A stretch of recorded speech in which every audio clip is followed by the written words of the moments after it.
Saudi से लेकर रूस तक ईरान इजराइल जंग में भारत के 5 पक्के दोस्त किसके साथ? अमेरिकी राष्ट्रपति डोनाल्ड ट्रंप की लगातार ईरान पर हमले की धमकियों के बाद आपको बता दें कि इजराइल अमेरिका ने ईरान पर हमला कर दिया है। इजराइल की ओर से ईरान पर एयर स्ट्राइक की गई है और शुरुआती जानकारी के हिसाब से आपको बता दें कि ईरान के परमाणु ठिकानों पर भी धमाके की खबर मिली है। वहीं दूसरी ओर आपको बता दें कि ईरान ने भी जवाब में मिसाइलें छोड़ी हैं। ऐसा माना जा रहा है कि अगर ये जंग ना थमी तो बड़ा रूप ले सकती है। जंग का मिडल ईस्ट के अलावा पूरी दुनिया पर इसका असर भी दिखेगा। भारत इस तनाव को लेकर अपना रुख साफ कर चुका है। अब नजर उसके 5 पक्के दोस्तों पर है। जी हाँ, भारत के विदेश मंत्री एस जयशंकर ने ईरान, इजराइल और इसके अलावा आपको बता दें ईरान इजराइल तनाव पर भारत का रुख न्यूट्रल रखा है। उन्होंने कहा है कि दोनों देशों के बीच कुछ कहना ठीक नहीं है।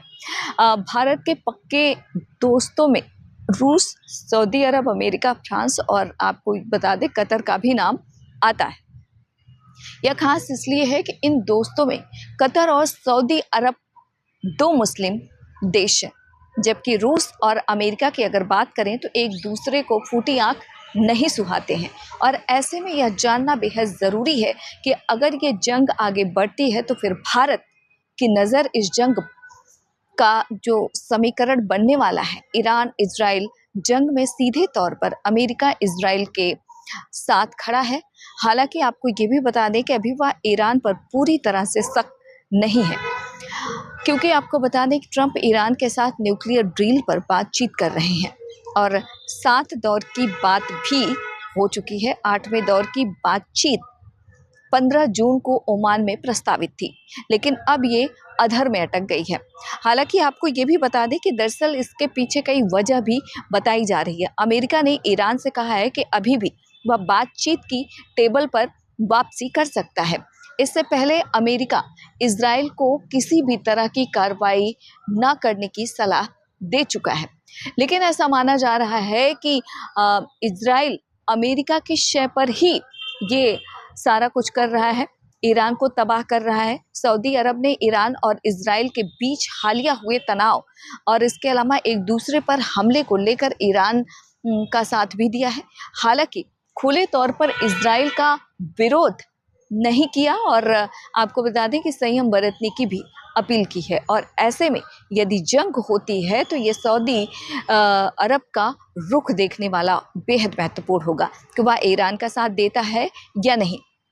दरअसल ईरान और इजराइल के मामले में अब तक सऊदी अरब का जो रिएक्शन रहा है हमेशा से ही न्यूट्रल रहा है। सऊदी अरब की ओर से आपको बता दें कि हर बार दोनों देशों को संयम बरतने की भी सलाह दी जाती रही है। तीसरे पॉइंट की अगर हम बात करें तो रूस शांति का पक्षधर रहा है, मगर यूएस से ठनी हुई है। भारत के दोस्तों में रूस का भी नाम शामिल है, जो फिलहाल ईरान का साथ दे रहा है। हालांकि पुतिन सरकार इस मसले में शांति समझौता कराना चाहते हैं। हालांकि आपको ये भी बता दें कि अमेरिका पूरी तरह से इजराइल के पक्ष में खड़ा है, इसलिए माना जा रहा है कि रूस ईरान का साथ दे सकता है, क्योंकि यूएस और इसके अलावा रूस में भी आपस में ठनी हुई है।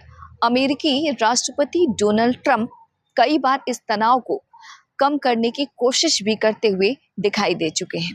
पुतिन से यूक्रेन मसले पर उनकी बातचीत भी हुई है, लेकिन अभी तक कोई भी संतोषजनक इसके परिणाम नहीं निकले हैं। चौथा दोस्त की अगर बात करें तो फ्रांस का न्यूट्रल रिएक्शन, जी हाँ, झुकाव इजराइल की ओर है। फ्रांस हालिया ईरान की अगर हम बात करें, ईरान और इजराइल के तनाव के लिए दोनों देशों को जिम्मेदार माना जा रहा है। हालांकि उसका सुझाव इजराइल की तरफ से है। फ्रांस सरकार ने ईरान से अपील की है कि वो तुरंत ही अमेरिका से बात करके इस पूरे मामले को सुलझाए। उधर दूसरी ओर इजराइल पर हमले के बाद ईरान ने फ्रांस को भी चेतावनी दी है। इससे ये माना जा रहा है कि अगर दोनों देशों में जंग के हालात बनते हैं तो फिर फ्रांस इजराइल के साथ खड़ा नजर आएगा। मुस्लिम देश कतर की अगर बात करें तो कतर ने ईरान के साथ तनाव के पीछे इजराइल को जिम्मेदार बताया है। हालांकि कतर की कोशिश है कि वह खुद को शांति के पक्ष में ही दिखाए। वो इसकी कवायद में भी लगातार जुटा हुआ है और अगर युद्ध आगे बढ़ता है तो देखना महत्वपूर्ण होगा कि कतर ईरान का साथ देता है या फिर सऊदी अरब का, और अपने दोस्त भारत की तरह, या फिर वो न्यूट्रल रहता है। तो ये है भारत के 5 दोस्त, और ऐसे में देखना महत्वपूर्ण होगा कि आने वाले समय में इन लोगों का क्या रुख होता है। दिल्ली से इंडिया पोस्ट न्यूज़ के लिए ममता चतुर्वेदी।